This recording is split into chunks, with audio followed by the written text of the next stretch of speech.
remember at one point thinking God hates me. There's a pain that runs through your body that you really can't explain. There's times where I almost feel like I see Jesus at the end of the tunnel. Your legs feel like 1,000 bricks are just holding you down. Your stomach's turning and everything's going on. You're dizzy. I mean, you get the points where you're like, why am I doing this? 60. Good. Attendance is voluntary. The workout, optional. Yet on this July day, 96 members of the Penn State football team will put themselves through a gauntlet of pain and suffering to continue a tradition for a cause they all support in memory of a man they never met.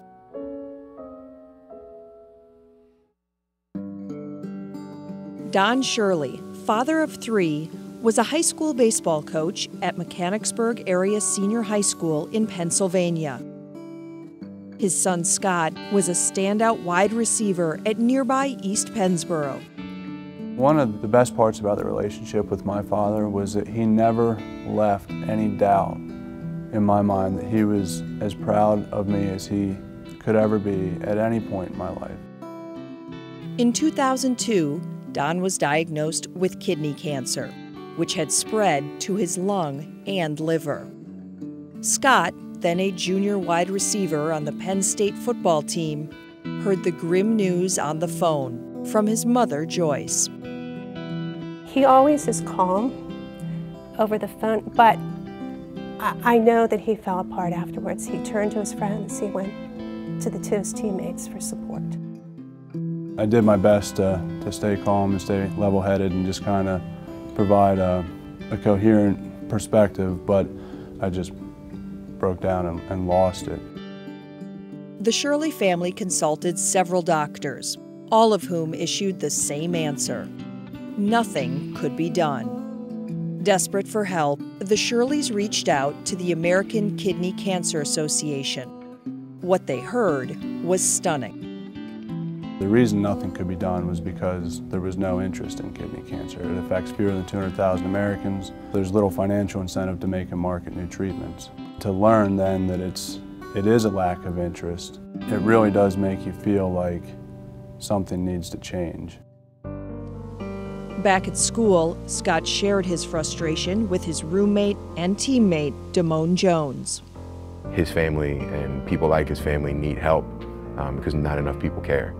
And I always found it very interesting that no matter what we did as Penn State football players, good or bad, people pay attention.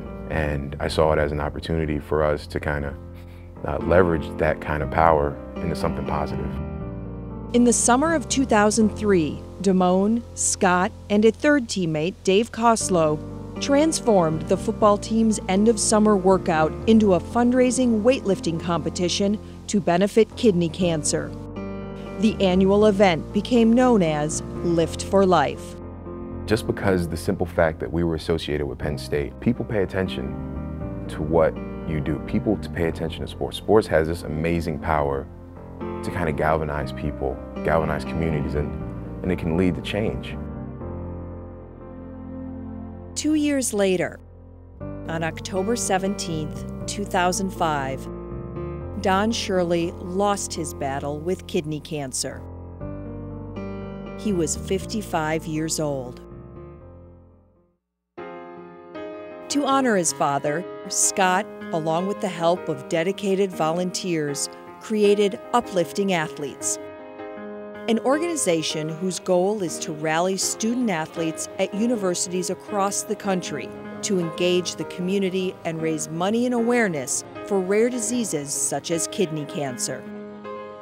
Leveraging the sport of college football to raise rare diseases as a national priority, and engaging the current football student athletes to play an active role in that and to mobilize the community. They go above and beyond on the football field and in the weight room. Uplifting Athletes is their opportunity to go above and beyond in society. Once again, good afternoon, everyone, and welcome to Huluba Hall for the 6th annual Lift for Life to benefit kidney cancer research in the opening. This past July, for the 6th straight year, the student-run Penn State chapter of Uplifting Athletes held Lift for Life. An 11-station challenge in which teams of 4 voluntarily compete and suffer together to benefit a greater good.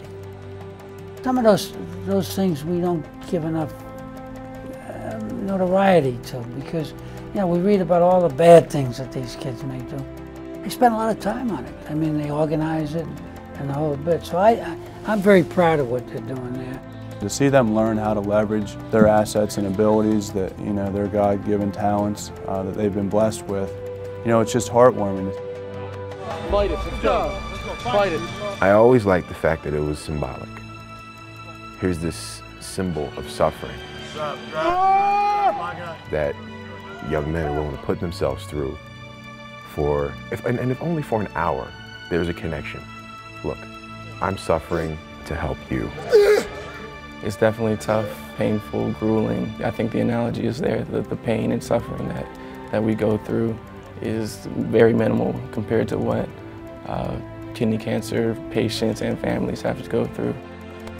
The players also wear green and orange wristbands to show their commitment to the cause. The majority of the guys on the team wear the wristbands for the games, and you can see it on TV, you see it in photos in the newspaper. If I can just wear this as a token of my support for kidney cancer, and to maybe raise awareness just to one person who asks me what this bracelet is after a football game or something, it's well worth it.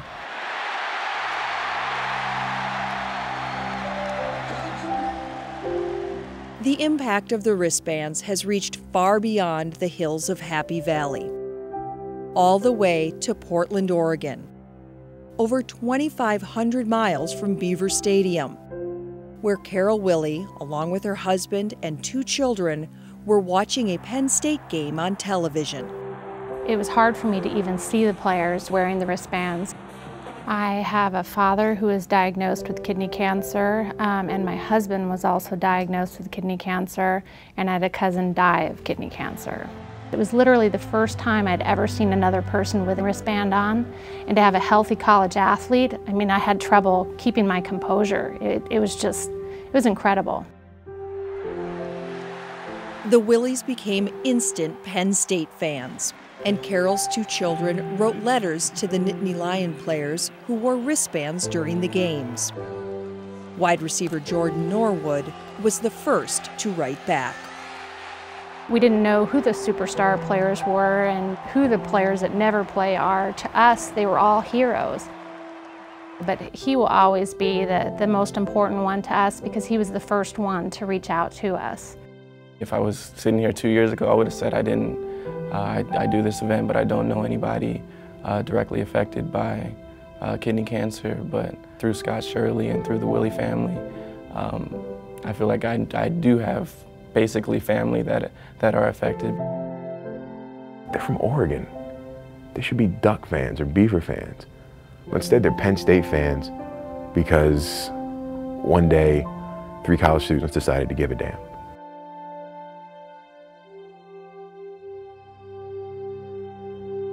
That's Penn State football.